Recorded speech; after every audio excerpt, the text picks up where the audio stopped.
Крымско-татарская семья, которая осталась на улице из-за пожара, начала строительство нового дома.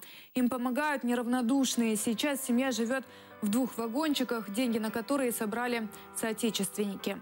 В канун Нового года дом Асановых сгорел. Супруги с 2 малолетними детьми остались без крыши над головой. Любой может оказаться в такой ситуации.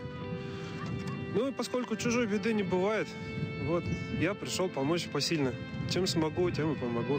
Пусть будет доволен ими Аллах. Люди очень тепло и быстро откликнулись на призыв наш. И материально, и вещами, и имуществом, и мебелью, и продуктами. Планируем, сейчас потеплеет, здесь тихо-тихо на старом месте возводить дом. Хочу сказать большое спасибо всему народу нашему, что в такую трудную минуту откликнулись, помогают.